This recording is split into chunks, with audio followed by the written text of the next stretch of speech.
Čau, vítej zase u mě v kuchyni. Dneska si udělám křídla varlokorn.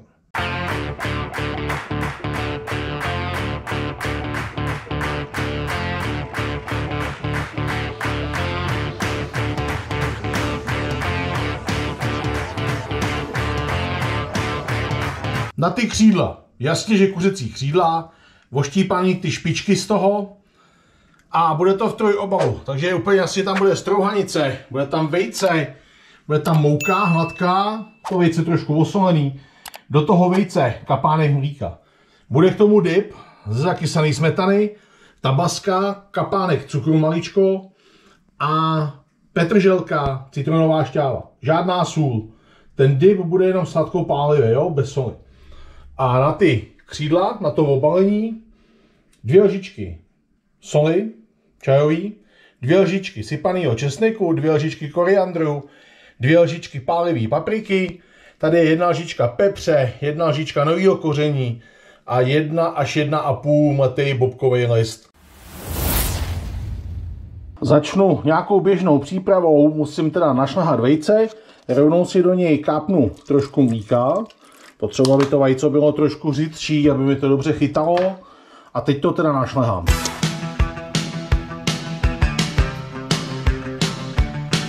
Vajca jsou připravený a teď si připravím tu mouku. Takže si to dám na stranu, vezmu si další škopek, tam si normálně vyhrnu tu mouku, na množství se mě neptej, to je prostě daný podle voka, jo, co si myslím, že bude stačit na to obalení. A teď do toho dám všechny ty surovinky takhle a promíchám to v tom. Budu to promíchat teplejma, žící, je to jedno, jo. Já vlastně nebudu ty křídla nějak ochucovat předem, všechno chytnou tady z toho obalu z té mouky. Tak a když to tam je, tak normálně prohrnout, aby se to smíchalo. Takže hele, mouka je promíchaná s tím kořením.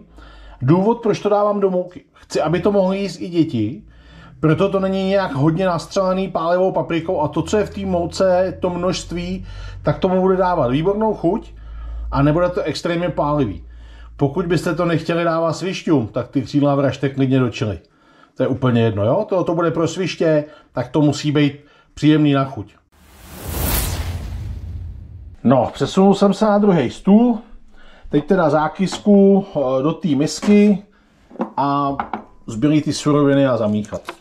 Ty krovky se dělají ve friťáku, protože fritovaný křídla tady v té zemi má každý rád, všechno fritovaný. A já je teda budu dělat buď samotně takhle, jenom s dipem, můžou se k tomu dát hrany, můžeš k tomu dát i rejži, k tomu mám rád, jo. Prostě záleží na tobě, jako co si k tomu dáš. Tak, no já jdu teda krájet a míchat. Tak, teď do toho dipu, nebo do té zákysky, trošku toho cukru, to je 1 lžička, tabasko, toho se nemusíte bát, to svišťům dávat nemusíte, já jim to taky dávat nebudu, oni to stejně nejedí, nemají rádi dip z zákysky, nevím proč. Takže tím tabaskem to nastřelím a tady si prostě naladím tu chuť, jo. Tady to bude teprve zvedat sandály, tohleto. Teď tam dám trošku té citronové šťávy, můžu přes lžíc nebo přes ruku, abych to neměl pecky. Vidíš, pecek je tam hodně, hele, tu šťávu ani ne z celý půlky toho citronu, jo. Takhle to bude stačit, to je tak čtvrtečka. No, teď teda ještě posekám tu petrželku a pak to zamíchám.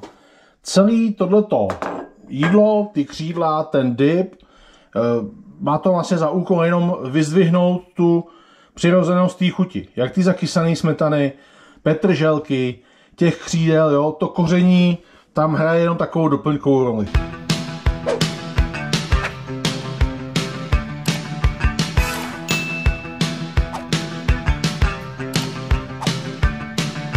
Tak, dip promíchaný, teď to ochutnám, mělo by to být sladko-kyselý, pálivý.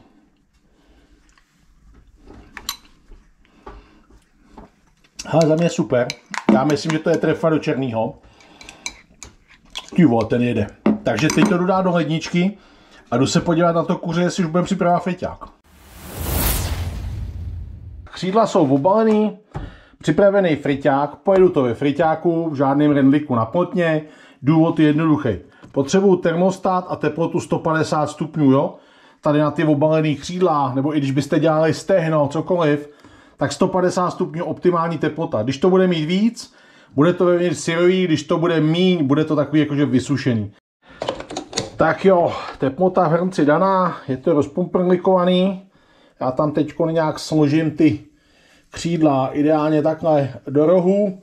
Oni se mi možná budou překrývat, ale to vůbec nevadí. Na funkci rostlináře to nebude mít vliv.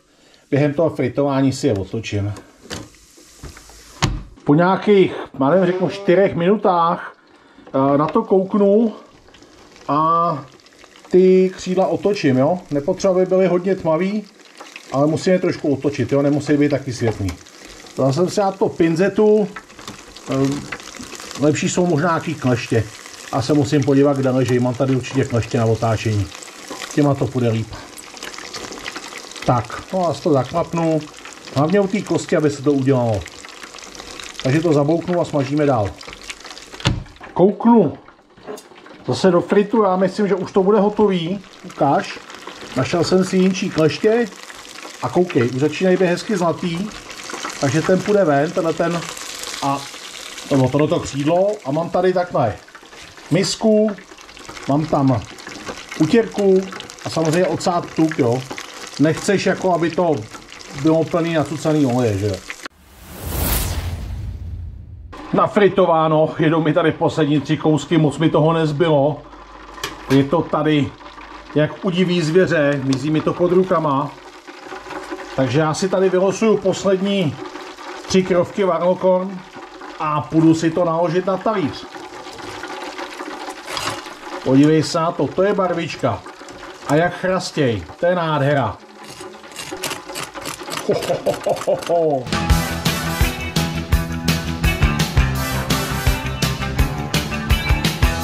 Tak jo, hele, hotovo, dofritováno, už je tady klídeček. Takhle jsem zachránil 3 krovky Warlocorn, dal jsem k tomu kousek hranolku, ale chce toho dipu. Ty křídla kuřecí jsou jemný, je tam cítit to koření, ale nekope to, tak jak jsem říkal na začátku, dobrý pro děti, trošku hranolí dip ze zakysané smetany, tam je trošku tabaska. Malí děti ne, větší děti klidně, když jim nevadí pálivý. Než si naliju něco z národního pivovaru a zachladím šachtu, než to tam budu posílat.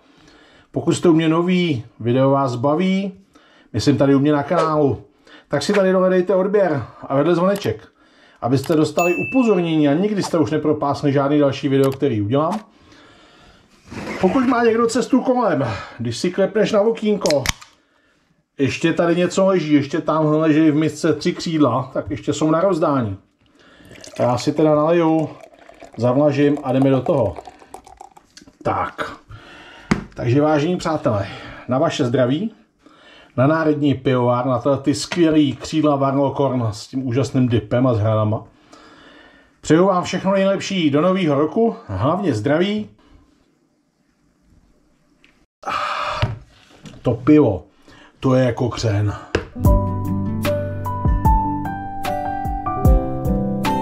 Takže hele, hotovo. Já to beru, jdu s tím ke stolu a jdu to poslat do šachty, že teda ten suprový dip a to kuře, ty křídla Warlocorn, to musíš vyzkoušet, ale udělej to a napište mi potom tady pod video, jak vám to chutnalo, jak se vám to povedlo. Já beru ten talíř, to pivo